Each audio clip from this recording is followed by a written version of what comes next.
Shalom e bem-vindos à Via Rápida Israel, uma frase do hebreu que significa amarás a Israel. Esperamos que vocês fiquem conosco porque nosso professor Dr. Baruch vai compartilhar um estudo expositivo da Bíblia. Dr. Baruch é professor titular no Instituto Zera Avraham, com sede em Israel. Ainda que todas as aulas no Instituto são dadas em hebraico, o Dr. Baruch fica feliz em compartilhar este estudo semanal com dublagem em português. Para mais informações sobre nosso trabalho em Israel, visite nosso site amarasaisrael.org.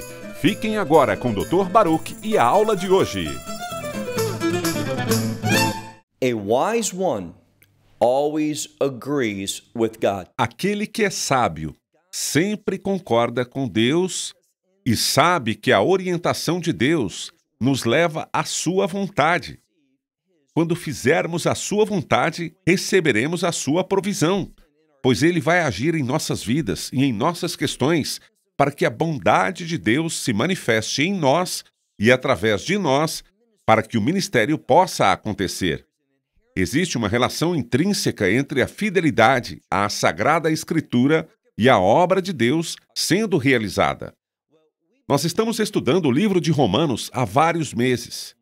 Na semana passada, começamos o último capítulo, o capítulo 16. Se Deus quiser, nesta aula terminaremos este capítulo final. Na semana passada, vimos que Deus estava falando conosco sobre uma mulher que foi usada poderosamente por Deus, que foi uma bênção para o apóstolo Paulo. Porém, em nenhum lugar das Escrituras diz que ela era uma pastora ou professora com autoridade sobre os homens. Nós precisamos entender que somente quando nos submetemos às instruções de Deus, somente assim o poder de Deus, as suas bênçãos, o seu discernimento e a sua ação estarão agindo a nosso favor. Então, faça-se uma pergunta muito importante.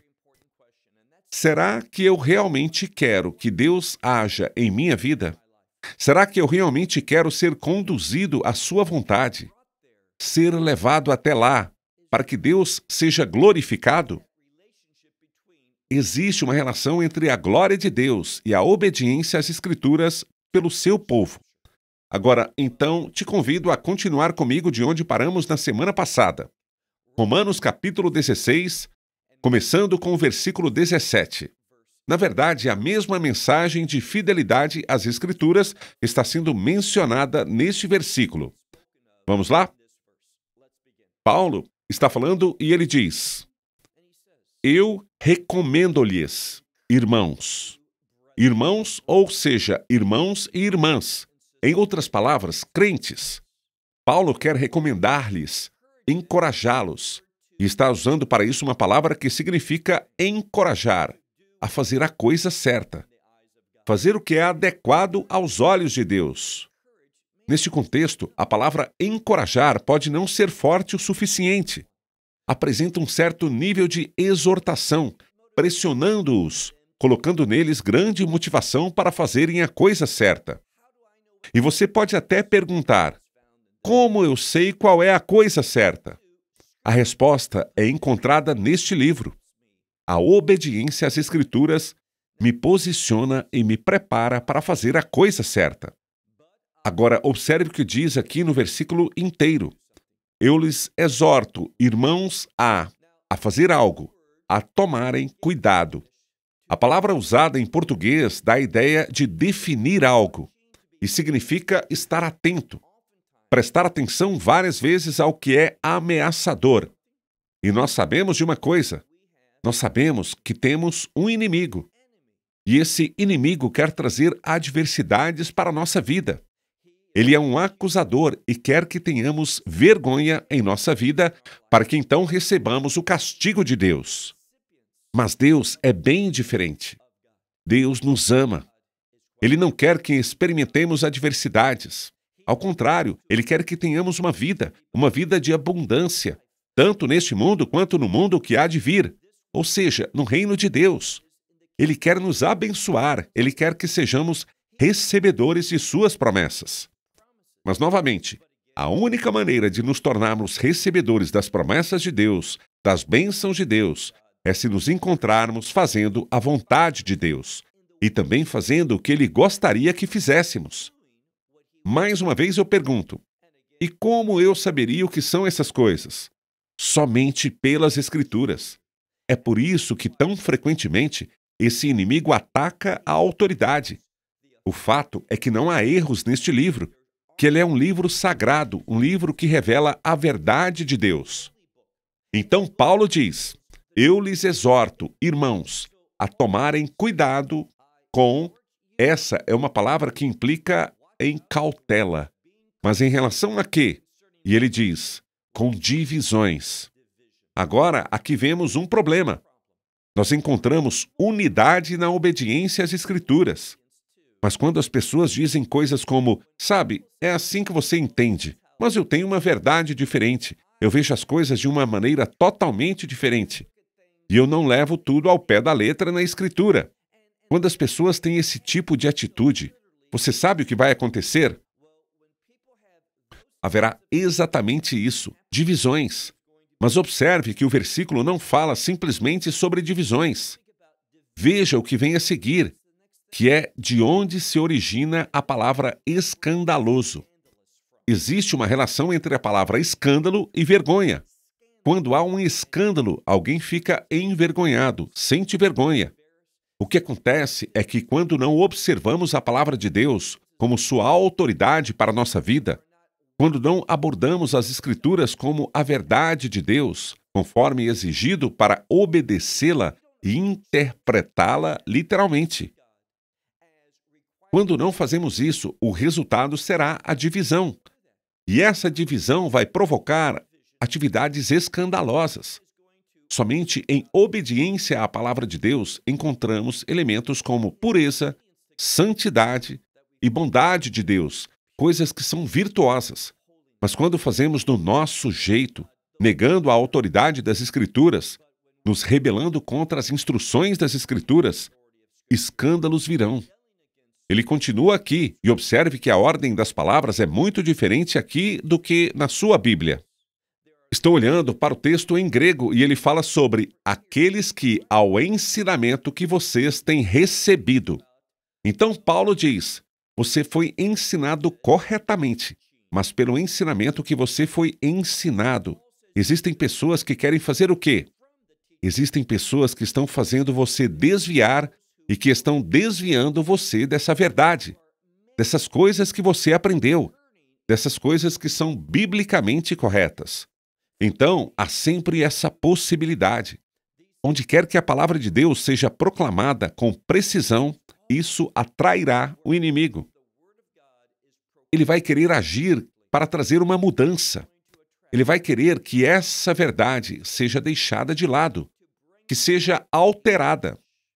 Porque quando a verdade de Deus é comprometida, quando ela é rejeitada, quando não acreditam nela, quando dizemos, sabe, isso tem a ver com aquela época, mas vivemos um momento diferente agora. Isso funcionou para aquela geração. Nós somos uma nova geração agora. Nós somos iluminados. Somos mais espertos do que eles. Vemos as coisas de maneira diferente. Estamos vivendo em circunstâncias diferentes. Sempre que falamos dessa maneira, é um convite. Você sabe quem se alegra com palavras como essas? O inimigo, Satanás, aquele velho demônio. Ele adora quando desobedecemos à palavra de Deus, quando duvidamos da autoridade da Escritura. E veja, pare e pense nisso por um minutinho. Foi por causa de Eva, no Jardim do Éden, que duvidou da autoridade da palavra de Deus, que disse que ela mesma resolveria. E quando Deus disse, isso não é comida para você, não coma, pois isso vai causar a morte. Ela olhou para tudo aquilo e, de acordo com sua percepção, disse, era muito gostoso. E por ela ter tomado a decisão, em vez de se submeter à revelação de Deus, pense, o que aconteceu por conta disso? Veio a morte, toda a morte em todo o mundo. Não apenas a morte, mas guerras e doenças e males e conflitos. Tudo que não é bom veio porque ela decidiu fazer tudo sozinha, seguir o seu caminho, se apoiar no seu entendimento ao invés de considerar a autoridade da Escritura. Eu prometo a você que quando duvidamos da palavra de Deus, é o mesmo que dizermos: eu quero problemas, eu quero desgraças, eu quero dor, eu quero sofrimento, eu quero desespero, eu quero todas essas coisas ruins. Não ouça. Escute bem o que te falo. Não duvide da palavra de Deus. Saiba que ela é a autoridade de Deus sobre sua vida. E a palavra em grupo que está na Bíblia é exousia. Pois como a autoridade vem do poder, eles andam de mãos dadas. Assim existem os que provocam divisões, que fazem coisas escandalosas, porque eles querem desviar você da verdade que você aprendeu. Vamos agora para o versículo 18, quando vamos falar mais sobre essas pessoas. Versículo 18. Pois essas pessoas, preste atenção, a nosso Senhor, Messias e Yeshua, elas não estão servindo. É isso mesmo. Quando você nega a verdade de Deus, você não é mais capaz de servir ao Messias como Senhor. Ele não é mais seu Senhor se você rejeitar sua palavra. Somente pela palavra de Deus que você pode entender o sentido dele sobre você. E que coisa maravilhosa ter o Messias como o Senhor da sua vida. É aqui que você se torna acessível às boas coisas de Deus, quando andamos em obediência a seu senhorio. Então ele diz aqui, para essas pessoas, e poderíamos traduzir a próxima palavra como contra nosso Senhor, Messias e Yeshua, contra ele, pois eles não são capazes de servir, mas eles não estão servindo ao nosso Senhor. A quem eles estão servindo? Veja o que diz aqui na metade do versículo 18. Mas a seus próprios apetites. E não apenas isso. Observe o que eles fazem. Veja só. Também através de palavras suaves. Literalmente é o que está escrito. Ou graciosas. A palavra deles parece tão boa, tão suave. Ela é cativante. E eles também querem falar palavras de bênção. Mas observe que tudo isso é uma fachada. Por quê? Está escrito. Eles fazem isso e estão enganando os corações dos ingênuos. Aqui, a palavra ingênuo é uma palavra que significa aqueles que realmente não pensam que há mal neste mundo. Aqueles que são ingênuos não pensam que existe o inimigo, Satanás. Eles pensam que tudo isso é superstição, é tudo um conto de fadas. Por isso, eles são ingênuos contra o inimigo do povo de Deus. Uma das maiores ferramentas que temos para viver uma vida vitoriosa é este livro. Valorize-o, obedeça-o, concorde com ele, estude-o e aplique sua revelação à sua vida. É isso que um verdadeiro crente, um discípulo do Messias, alguém que compreende que ele é o Senhor, é assim que nós devemos agir. Veja agora o versículo 19. A sua obediência. Agora ele está falando sobre esta congregação, essa igreja em Roma. E ele diz, a sua obediência é conhecida de todos. O que significa que esta congregação é obediente. Uma palavra muito importante. O que chegou aos outros. O que eles sabem é como esta congregação é obediente. Agora, não é isso que você quer? Ou seja, você não quer ter uma reputação de servo obediente ao seu Senhor e Salvador, Messias e Yeshua, Jesus Cristo? Não há nada melhor do que ser considerado um servo obediente. O problema é que, muitas vezes, não queremos obedecer a Deus, mas tentamos fazer com que Deus nos obedeça e faça de acordo com nossos planos. Entenda, o seu plano, se tem origem em si próprio, sem que Deus revele isso a você, esse plano que você tem é um plano enganador. De quem é esse plano? Não é seu. Ele surgiu. A sua base é do inimigo que quer levar você para longe da vontade de Deus. Então, Paulo diz aqui, olhe novamente, o que se tornou conhecido sobre esta congregação é a sua obediência em todos os lugares, em todos esses lugares aonde ela chegou. Por isso, ele diz: eu me alegro por vocês.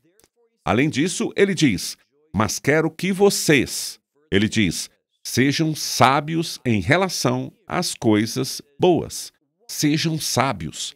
A palavra sabedoria aqui tem a ver com compreensão. Eu quero que você entenda o que é bom. Como já dissemos tantas vezes, bom é sinônimo de vontade de Deus. Então Paulo diz: quero que vocês não tenham malícia em relação ao que é mal, ao que se opõe à palavra de Deus. Ele está usando o grego aqui, mas essas mesmas palavras no Antigo Testamento ele usa em hebraico. Tov, que é bom, que se refere à vontade de Deus, e Ra, que é mal, cruel, maldição. Ou seja, simplesmente significa aquilo que não é da vontade de Deus, aquilo que está em conflito com a vontade de Deus. E a verdade para nós é esta. Somente vou repetir, somente quando você obedece a estas palavras, pedindo ao Espírito Santo que seja seu guia, orando com dedicação para que você possa ter entendimento ao ler esta palavra, ao confiar nela e afirmar: Senhor Deus, eu sei que esta é a sua sagrada escritura para a humanidade. E eu sei, quando você a deu naquele idioma original, não havia erros, não havia imperfeições, era a santa palavra de Deus. Obviamente, como foi traduzida e transmitida a pessoas em diferentes idiomas, pode haver alguns problemas com as traduções. Mas quando chegamos à versão original, descobrimos que a palavra de Deus é perfeita. Os teólogos usam o termo in-er, que significa que não há erros na escritura original. Portanto, ele diz: olhe atentamente o próximo versículo, versículo 20. A propósito, este é o último versículo que Paulo escreveu nesta epístola. Daí ele diz assim: o Deus da paz. Vamos repetir. A palavra paz está relacionada ao cumprimento da vontade de Deus. Quando fazemos o que é bom, o resultado de fazer o bem é a paz. É disso que ele fala aqui, o Deus da paz. O que ele vai fazer? É na obediência à vontade de Deus que teremos vitória, ou seja, que o inimigo será derrotado. Diz a palavra: o Deus da paz esmagará. Esta é uma palavra usada nos tempos antigos, que significa colocar o chão, pavimentar, fazer uma estrada, esmagar rochas para que fosse possível se passar por cima delas, em uma carruagem ou algo assim. Então, o que ele está dizendo aqui é: o Deus da paz. Como ele traz a paz? Esmagando Satanás debaixo. Eu gosto dessa parte. Debaixo dos seus pés. Esmagando Satanás sob seus pés. E ele vai fazer isso rapidamente. Ele vai trazer essa mudança bem rapidinho. E do que tudo isso depende de nós? De sermos submissos à palavra de Deus. Quando assim agirmos, Satanás será levado à destruição em seu plano. O que ele está fazendo? O que ele quer realizar? Seus planos e propósitos, que são sempre contra nós, serão derrotados, impedidos e destruídos. Versículo 21. No versículo 21, temos um autor diferente. Quem é? Esse homem é o escrevente de Paulo, que quer adicionar aqui algumas coisas por conta própria. E, obviamente, Paulo concordou com isso. E, claro, esta também faz parte da Escritura Sagrada, ou seja, ela é totalmente inspirada pelo Espírito Santo. Paulo diz, pois quer incluí-lo: Timóteo, que é meu cooperador, envia-lhes saudações, bem como Lucas, Jason e Sosípatro, meus parentes. O que quer dizer que são todos da mesma descendência. Ele continua: eles também saúdam vocês. Depois ele diz, olhe para o versículo 22, eu, Tércio, eu saúdo vocês. E quem é esse homem? Ele diz que sou o autor desta epístola, significando que ele é o escrevente. O apóstolo Paulo falou essas coisas tendo sido totalmente inspirado pelo Espírito Santo, mas foi este homem quem as escreveu. Ele era o escrevente de Paulo. Nós já conversamos sobre como, às vezes, Paulo escreve algo no final de uma epístola com sua própria caligrafia. Ele tinha este costume, mas aqui, veja novamente o versículo 22. Ele diz: Eu, Tércio, que escrevi essa epístola no Senhor, envio-lhe saudações. E ele diz também: Gaio, meu hospedeiro, ele manda saudações a vocês. Falando deste homem, Gaio, ele também é o hospedeiro de toda a igreja. Ou seja, ele é muito hospitaleiro. Ele recebe os outros muito, muito bem. Prosseguindo, vá para a metade do versículo 23. Temos outra pessoa cujo nome era Erasto. Ele saúda vocês. E quem é este homem? Erasto. Ele é o administrador da cidade. Ele tinha uma função importante ao administrar esta cidade. E nós também entendemos que ele era crente. O versículo termina com outra pessoa, que é Quarto, o irmão. No versículo está simplesmente dizendo que ele é um irmão no Senhor. Ou seja, eles provavelmente estavam cientes sobre isso. Então, ele também envia saudações. Dessa forma, vemos Paulo escrevendo aos Romanos e vemos alguém que foi uma bênção para Paulo ao escrever esta epístola, utilizando diferentes meios para ajudar Paulo, de forma que esta epístola aos Romanos pudesse chegar até ele. Depois, o autor, ele diz por conta própria o que Paulo disse antes. Veja o versículo 24, onde ele também diz: Que a graça de nosso Senhor Messias Yeshua com todos vocês, ou seja com todos vocês. Amém. Vamos agora para o versículo 25. No versículo 25, veremos algo que é conhecido como bênção. Então, sobre ela, alguns dizem que é de Paulo. Esta é a bênção dele, que ele recebeu. E Tércio simplesmente inseriu algumas poucas linhas de sua autoria. Então, independentemente de como você entender, ela é uma bênção bíblica que se encontra no final do livro de Romanos, que diz o seguinte: Ora, aquele que é capaz de torná-lo poderoso. Deixe-me fazer uma pergunta. Você quer força espiritual? Ele vai nos dizer como aquele que é capaz de torná-lo poderoso segundo o meu evangelho. Por estar escrito, meu evangelho, eu creio que estas são palavras do apóstolo Paulo. E cheguei a essa conclusão porque Paulo frequentemente falava sobre meu evangelho, que ele recebeu diretamente do Messias Yeshua. Assim ele escreve, segundo o meu evangelho e a pregação.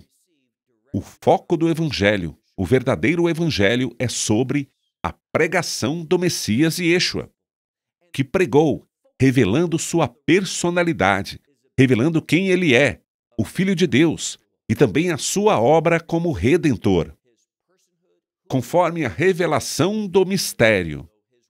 E o que é esse mistério? Um Messias que foi crucificado. Um Messias sofredor, que o próprio Deus olharia para a situação da humanidade e que esse Deus se tornaria carne humana para fazer a obra de redenção. É disso que ele está falando aqui. E também como tudo que está ligado a esta pregação do Messias Yeshua, conforme a revelação do mistério. Que mistério? O mesmo mistério que ficou escondido por tanto tempo desde os tempos passados. Versículo 26. Mistério que ficou escondido desde os tempos passados. Mas agora ele diz, mas agora, sendo revelado pelas, observe bem, também pelas Escrituras proféticas. Quando olhamos para as Escrituras proféticas, vemos que elas apontam para aquele Messias sofredor. Nós podemos aprender muito sobre a pessoa do Messias, sobre a obra do Messias, pelas profecias. É isso que está sendo aconselhado a nós. E é por isso que eu sempre enfatizo e incentivo as pessoas a estudarem as profecias. Repetindo, mas agora, sendo revelado pelas Escrituras proféticas, segundo o mandamento, daquele antigo mandamento de Deus. Qual é esse antigo mandamento? Ele está falando sobre a fé, a aliança que fez com Abraão, como Deus traz as coisas em ordem pela fé. E o que é a fé? É responder à verdade de Deus.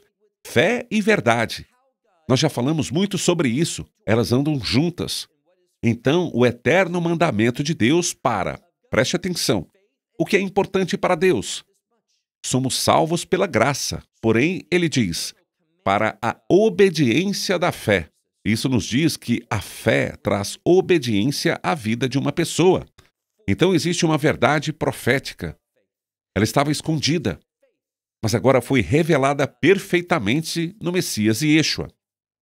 Por isso nós, por ele, podemos começar a demonstrar fé, a ter a obediência da fé. Depois ele diz, isso é, para que todas as nações tenham sido dadas a conhecer. Versículo 27. No versículo 27, concluímos o livro de Romanos com uma declaração maravilhosa. É um versículo de louvor e conclui esta bênção que diz, ao único Deus sábio. Preste muita atenção agora. Deus, ele é sábio. Comparado a Deus, eu não sei de nada. Portanto, é preciso ter sabedoria. Se eu sei que Deus é sempre sábio, perfeitamente sábio, devo ouvi-lo. Ele sabe o que eu preciso saber, e ele comunica isso através da sua palavra perfeita, sem nenhum erro. Ao Deus que é sábio. Como conhecemos esse Deus que é sábio? Pelo Messias Yeshua. Quando estamos no Messias, podemos fazer o que nós fomos criados para fazer. Veja como o versículo termina. Glória para sempre. Amém. É isso que você e eu somos chamados a fazer, a viver uma vida. Somos salvos pela graça, por meio do que Deus fez por nós, pela pessoa do Messias, por ele ter sido crucificado. Mas ele não morreu para sempre. Ele ressuscitou dos mortos. Sua morte foi temporária. Ele conquistou a morte para que pudéssemos ter vida. E uma vida verdadeira com a qual Deus esteja satisfeito. Nós fomos criados para viver uma vida que glorifique a Deus. E quando somos submissos à sua palavra, nós estamos no caminho para a glória. Pathway to glory. Esperamos que você tenha desfrutado da aula de hoje e que possa compartilhá-la com outros. Te convidamos a participar e nos acompanhar a cada semana, a esta hora e por este canal, em mais um episódio de Amarás a Israel. Para mais informações em português, visite amarasaisrael.org, onde encontrará muitos outros estudos realizados pelo Dr. Baruch. Até a próxima semana. Que Deus, nosso Messias Yeshua, nosso Senhor Jesus Cristo, te abençoe durante a sua caminhada com Ele. Shalom, desde Israel.